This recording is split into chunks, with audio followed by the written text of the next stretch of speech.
welcome to Paul Nirmal Official. নমস্কার জানিয়ে শুরু করছি মহাজনী পদ একটি গান।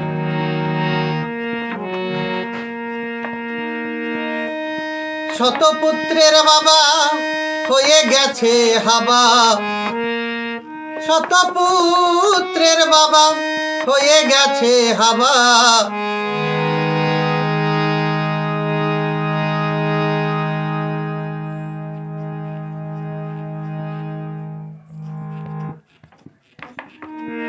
শতপুত্রের বাবা হয়ে গেছে হাবা, শতপুত্রের বাবা হয়ে গেছে হাবা। ধৃতরাষ্ট্রের প্রমাণ দেখো না দেখে, সাদেকিরে চিতে বেটার বাবা হতে, বেটা কি তোমায় করবে খুশি, সাতকিরে চিতে বেটার বাবা হতে, বেটা কি রে তোমায় করবে খুশি।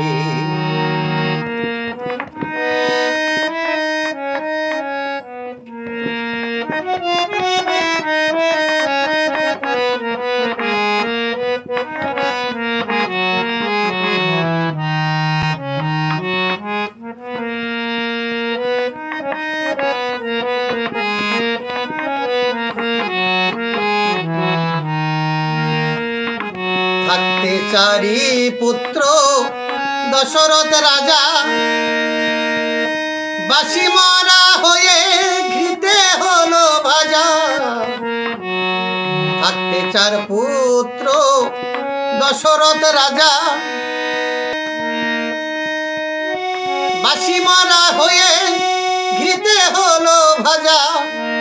বাসুদেবের হলো কারাদণ্ড সাজা, বসুদেবের হলো কারাদণ্ড সাজা।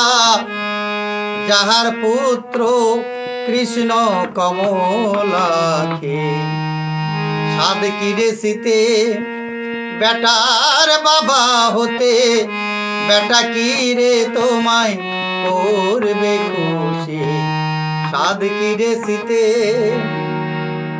থাকতে চার পুত্র রাম লক্ষণ ভরত শত্রুঘ্ন, দশরথ রাজা বাসি মরা হয়ে ঘৃতে হলো ভাজা। দশরথ বলেছিলেন আমাকে পোড়ালে পরে রামচন্দ্রই যেন পোড়ায়, এরকম অবস্থা। রাম গিয়েছিল বনবাসে, সঙ্গে লক্ষণ সীতা, ভরত শত্রুঘ্ন গৃহে ছিলেন। তবু যখন রাম রাম বলতে বলতে দশরথ রাজা প্রাণ ত্যাগ করলেন, কফিনের মধ্যে তাকে রাখা হলো সেই ঘৃত দিয়ে। আগে তো এইরকম ব্যবস্থা ছিল না, এখন বিজ্ঞানের যুগ, তাই কত উন্নত ব্যবস্থা। হ্যাঁ, তো তখন কি করলেন, ঘি দিয়ে মাখিয়ে সেখানে রাখলেন, কখন ফিরবেন রাম। তাই আপনারা জানেন ভগবান কৃষ্ণের পিতা হচ্ছেন বসুদেব এবং মাতা দৈবকী। তো বসুদেবের সন্তান হচ্ছে কৃষ্ণ, স্বয়ং গোবিন্দ। তিনি যার পুত্র, বিশ্ব ব্রহ্মাণ্ডের মালিক, তার পুত্র বিশ্ব ব্রহ্মাণ্ডের মালিক হয়েও তাকে কংসের কারাগারের মধ্যে আবদ্ধ থাকতে হলো, যন্ত্রণা ভোগ করতে হলো। তাই আমরা যতই ছেলে ছেলে করি না কেন, সন্তান সন্ততি নেওয়ার জন্য আমরা কত উৎসুক হয়ে থাকি। যারা সন্তান হারা পিতামাতা, তাদের প্রাণে কত কষ্ট। কিন্তু সন্তান থেকেও যদি সন্তানের মতো সন্তান না হয়, পিতামাতার সুখ দুঃখ যন্ত্রণা যদি না বোঝে, সেই সন্তান থাকার থেকে না থাকাই ভালো। তাই মহাজন বললেন,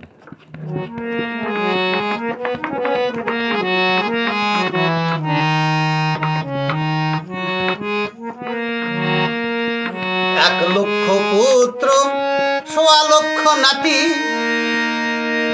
রাবণ রাজা হলেন লঙ্কায় অধিপতি। 1 লক্ষ পুত্র 1.25 লক্ষ নাতি,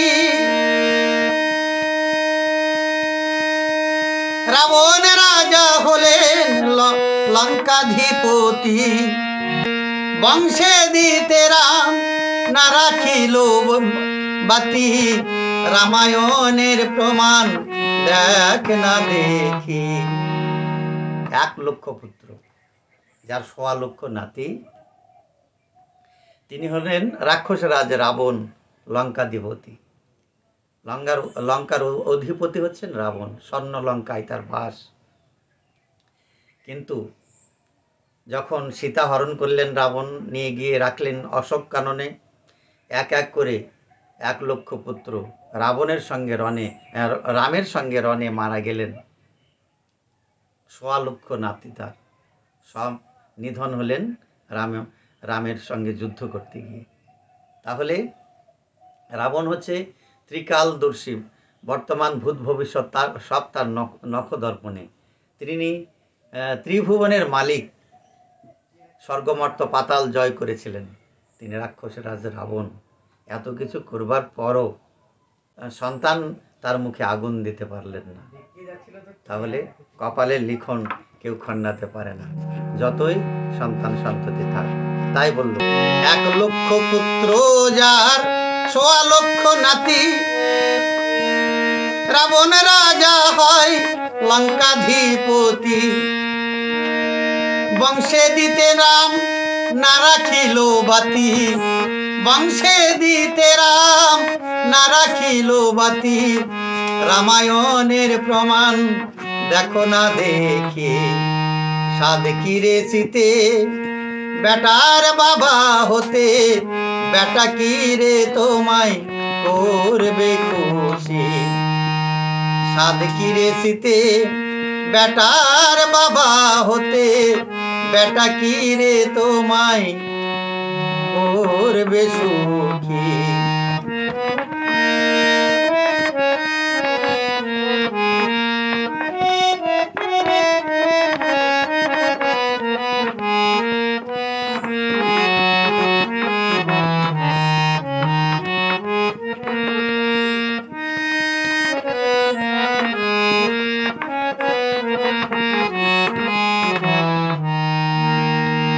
অন্ধমনির পুত্র জল আনিতে গেল, শব্দ ভেদিবান তাহারে বোধিল।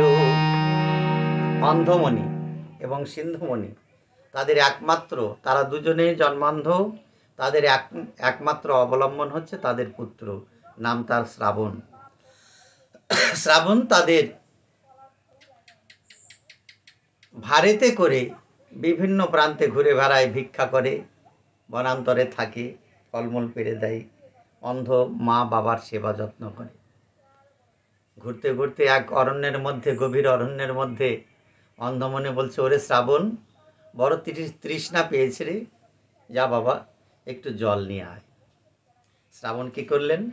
একটা মাটির কলসি নিয়ে জল আনতে গেলেন পিতামাতার সেবার জন্য। জল আনতে গেছেন, যখন জলে হাঁড়ি ডুবিয়ে দিয়েছে, হাঁড়ি ডুবালে পরে একটা আওয়াজ হয় বাবা, গুপ গুপ গুপ গুপ এরকম আওয়াজ হয়।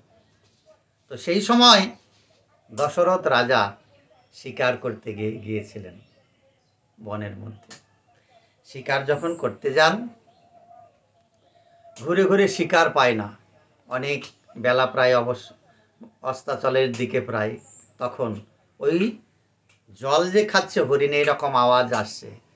তো দশরথ রাজার কাছে ছিল শব্দভেদী বাণ, যেখানে শব্দ হোক সেই শব্দকে উদ্দেশ্য করে যদি সে বাণ ছোড়া যেত, তাহলে ঠিক তাকে গিয়ে বধ করত। মানে যেখান থেকে শব্দটা হোক, তবে তার প্রাণ থাকা চাই।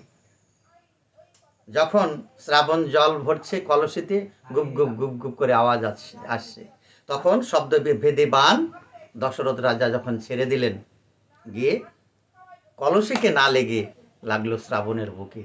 কেন? কলসিটা হচ্ছে জড় পদার্থ, সেই জন্য যে ভরছিল এই শ্রাবণ তার বক্ষ বিদীর্ণ করে দিল শব্দভেদী বাণ। দশরথ রাজা ছুটতে ছুটতে গিয়ে দেখে তার শব্দভেদী বাণে একজন প্রাণ যাচ্ছে অবস্থা। এ কি, আমি হরিণ ভেবে, আমি শব্দ ভেবেই বাণ নিক্ষেপ করলাম, তুমি কে? বলছে আমি আমি হতভাগ্য মণিপুত্র পুত্র, অন্ধমণি সিন্ধুমণির আমি একমাত্র পুত্র। বলছে এ কি, আমি এখন তোমাকে কি করে বাঁচাবো? বলছে আর চেষ্টা করে লাভ নেই, তুমি শব্দভেদী বাণ না বুঝে না জেনে কেন নিক্ষেপ করলে? আমার পিতামাতার কি হবে? তারা জল তৃষ্ণায় এখন হয়তো প্রাণ বিয়োগ করবে। ওরে মূর্খ রাজা, তুমি বুঝতে পারোনি শব্দভেদী বাণে আমার প্রাণ আজকে কেড়ে নিলি। আমি মারা যাচ্ছি যাই, কিন্তু জল বিনে আমার পিতামাতা হয়তো মৃত্যুবরণ করবে। দশরথ চিন্তা করলো, হায়রে, আমি আজকে কোন অনিষ্ট করে ফেললাম, শেষে আমার হাতে মণিপুত্র বধ হলো। দশরথ রাজা এক হাতে কলসে নিলেন, জল ভর্তি কলসে, কাঁধের উপর নিলেন শ্রাবণকে, নিয়ে যেতে যেতে দেখছে এক বৃক্ষের নিচে অন্ধমণি সিন্ধুমণি বসে আছে। দশরথ রাজার পায়ের আওয়াজ পেয়েই বলছে, ওরে ওরে শ্রাবণ, জল এনেছিস? নিয়ে আয় বাবা, তৃষ্ণায় যে বুক ফেটে যায়, আর সহ্য হচ্ছে না, বড় জল পিপাসা পেয়েছে রে, জল দে জল দে।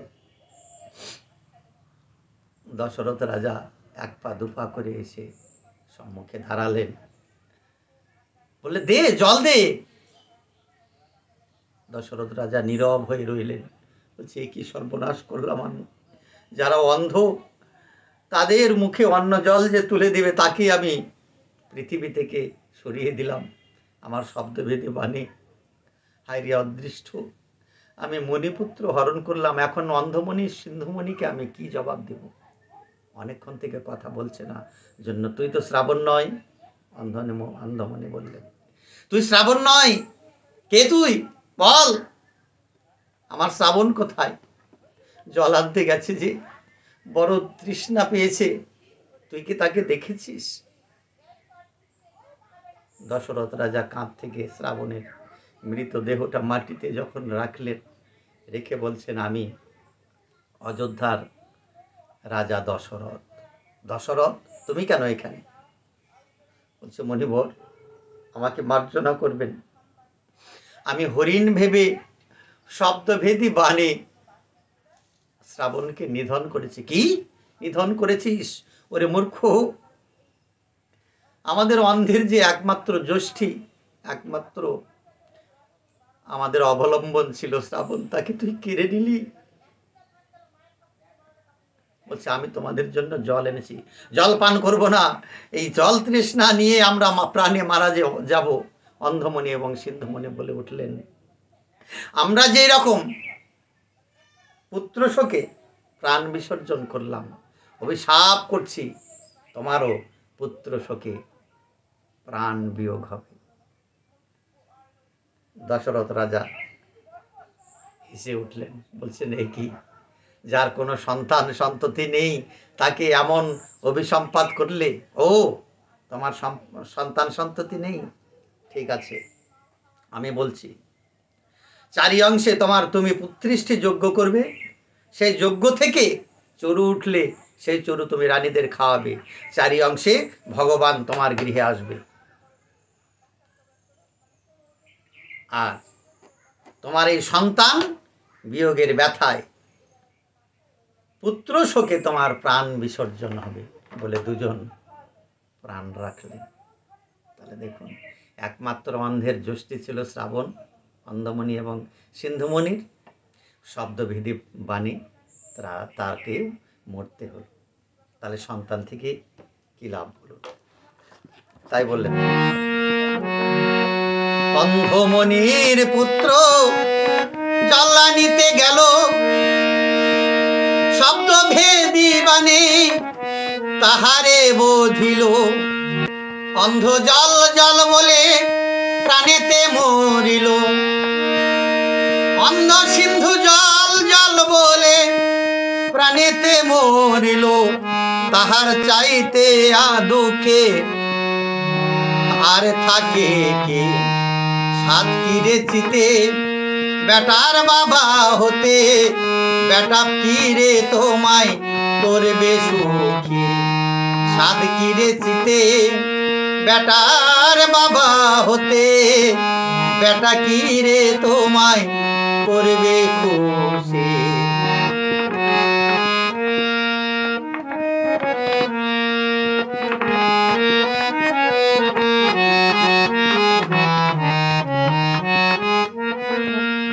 কবিরাজ গোসাই কৃষ্ণ দাসে বলে, গুটি পোকার মতো মানবেরই নিরে। কৃষ্ণ দাস গোসাই কবিরাজে বলে, গুটি পোকার মতো মানবেরই নিরে। নারী জালে আপনি বন্দী হলে, আপনারই জালে আপনি বন্দী হলে, শেষে বলে হায় হায় করিলাম কি। সাধ কি রে চিতে বেটার বাবা হতে, বেটা কি রে তোমায় করবে খুশি। সাধ কি রে চিতে বেটার বাবা হতে, বেটা কি রে তোমায় করবে খুশি। শতপুত্রের বাবা হয়ে গেছে হাবা, শতপুত্রের বাবা হয়ে গেছে হাবা। ধৃতরাষ্ট্রের প্রমাণ দেখো না দেখি। সাধ কি রে চিতে বেটার বাবা হতে, বেটা কি রে তোমায় করবে খুশি। সাধ কি রে চিতে বেটার বাবা হতে, বেটা কি রে তোমায় করবে সুখী।